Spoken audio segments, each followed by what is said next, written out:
Congratulations on the victory, man. But I think the real story is your neighbor. You sound like you got a walking, talking fortune cookie living next door to you, telling you to be the crusher. Yeah. She just lost her husband.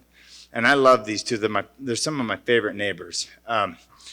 We would do these old school workouts in my front yard, and him and his wife would come out and they would cheer, or he would come out, Russ would come out and say, "What's all the heckling? What are you guys doing? Are you rioting out here?" And he's like, "Just kidding," and but he passed away, and so we go and visit and hang out. And she was like, "You're such a nice guy and you help out so much, and I just don't get how you step in there and fight people." And we got into this conversation. I was like, "Yeah, I get to be mean 15 minutes at a time." And but it's like not mean enough, and it's like 10 years ago or 8 years ago, like I was the crusher. I was able to flip that switch, get those submissions in the second and third round, like crush dudes' souls, and I could feel them quit. And then I knew I had them, and it's like I started matching, and I would match the guys, no matter if they were the Robert Whitakers or, somebody who was new coming in that maybe had 10 straight wins or something.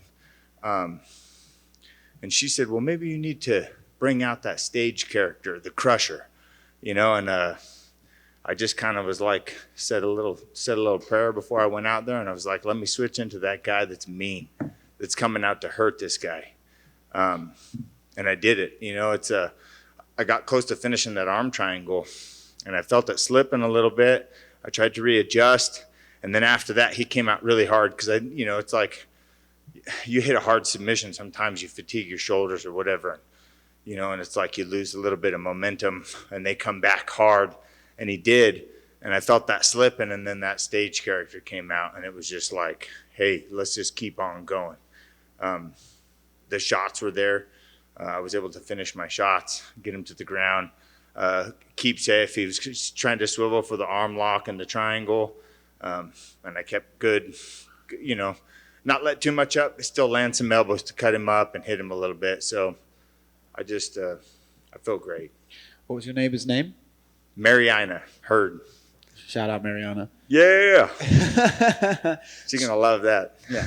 Do you think, does she watch your fights? Does she always tune in?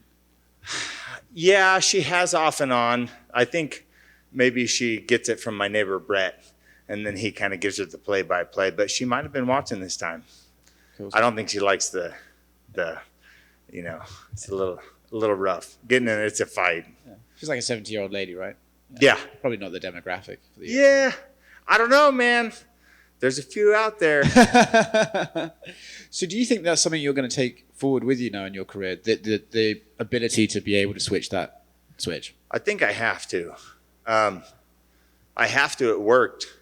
Because I would get in the flow of things, and I've had such great partners and great coaching and great teammates. And my life is really fulfilling and really good. I have a great relationship with my two older boys and my newest baby boy, and me and my wife are very happy. Life is busy. I've been speaking quite a bit. And I just, it's like I had to find whatever that was that motivated me to become the crusher. And it came back in today, came back in tonight. And it worked. And I'm going to carry that on to the next one and the next one. Congratulations, man. Thank you. Sometimes do you almost feel like it sounds like life outside of fighting, everything is going good. It's almost tough to keep, I guess, touch with that savage side of things that you almost need to be able to go in. Do you feel that, is this something that you were maybe in touch with maybe earlier on in your career when life maybe wasn't, I don't want to say cozy or comfortable? Do you feel like you maybe had that access to it a little bit easier back when life was simpler? No, because it was the only option. It's like I had the overdose death. It was like rebuilding, becoming a productive member of society. And then on the outside of that was like, oh, by the way, you want to be a professional MMA fighter. And, people, 15 years ago were like, what the hell is that? Yeah. And I knew inside since, I was a sophomore or freshman in high school in Forest Griffin, and Stephen Bonner, had that first season finale, and I was like, that's what I'm going to do.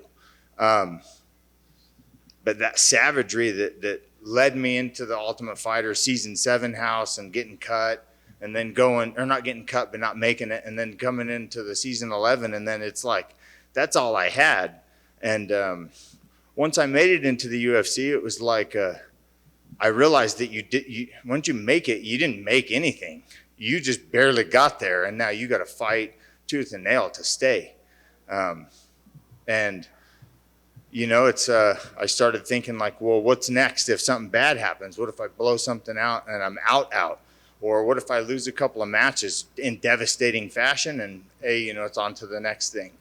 And so it's hard to stay focused on just that one thing, especially when I have children, that rely on me. And, and all it takes is a couple of nasty knockouts, dude, and everything changes. And so sometimes I just had a hard time with that. Hey man, it's got to be all or nothing. And I don't care what anybody says. I know in my experience, like, this is my primary source of income. And so I have to focus almost all my energy on this. And I would have a little bit of energy for the speaking and a little bit of energy for this. And, oh man, what am I going to do next? And sometimes it leads you away from that goal of becoming that savage in the fight. But I was able to bring it out tonight. And I don't know, maybe it was a mixture of that. Maybe it was a mixture of desperation. Maybe it was hey man, it's all or nothing now. But man, it felt good. Do you feel like I know when we look, a lot of times people say, oh, I'm on 3 losses. That's, my back's against the wall. But this is 3 losses over a decent period of time, going back into 2019 with some of the other ones. But did you go in there feeling that your back was against the wall, even though you haven't been in there as much as not against the wall? It was more a fight in my own head. Gotcha. Because I know how well I do against some of the top competitors in the world, and like training partners, and I still feel like I outwork almost everybody in the room. And I know inside how good I can do. But knowing that and then doing that is 2 different things. Because it's different when you're in there. It's different when it's just you and it's just him. And bringing that out is a challenge in itself. Ask anybody if they're honest with themselves. It's like sometimes they'll have spectacular practices, but putting it together in the octagon is a little bit different. And it's like, how do you bring that out? And that's a process. It's like, I think I've had over 50 rounds, at the highest level in the world. And it's like, not all of those rounds have been excellent. Some of them have been a fight. Some of them have been, but man, I felt good today. So what do you think is the key to kind of keep going forward? Because I know you're trying to balance with speaking engagements, and you have the family as well.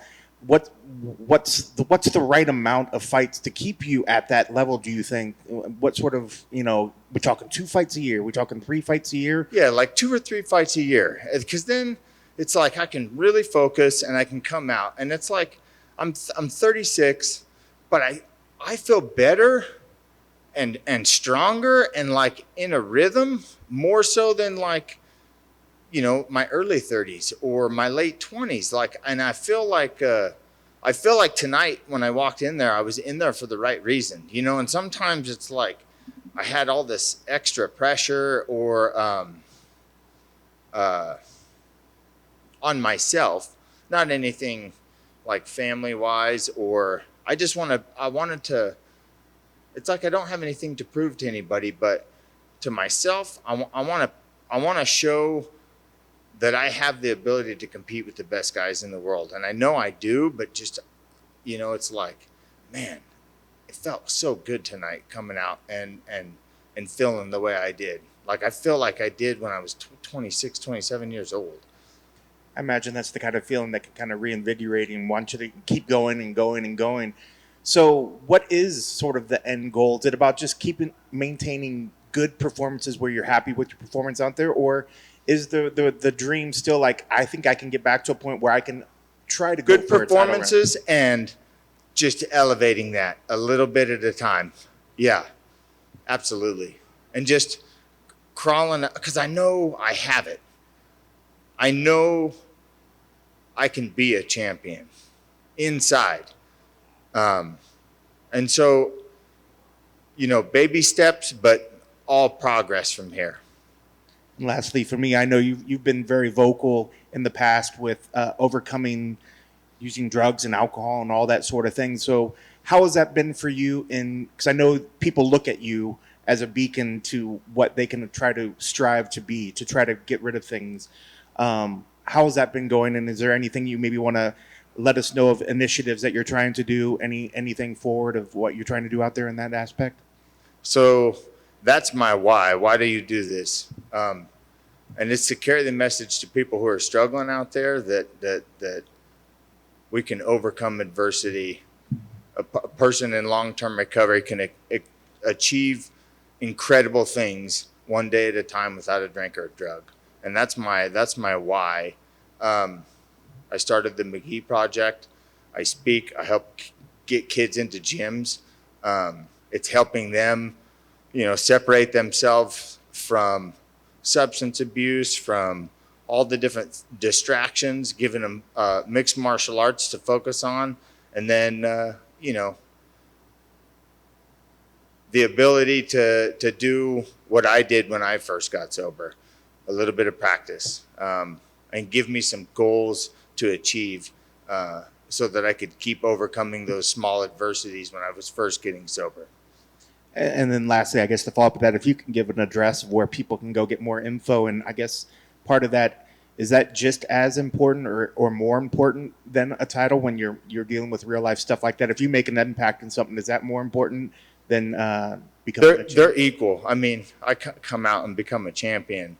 That's more highlight on the McGee Project and carrying that message. The McGeeProject.org, like you can check out the engagements. You can see, the kids that we're getting into the gyms, the people that we're helping, the engagements that we're booking and speaking at, but they work hand in hand. It's my driving force to show up and be the best Court McGee in the octagon like tonight. It's my driving force, and it's a legacy that my kid, it's like I have become the professional athlete that I think my kid should look up to. And that's a very comforting feeling. That's awesome. Thank you for that work. Thank you.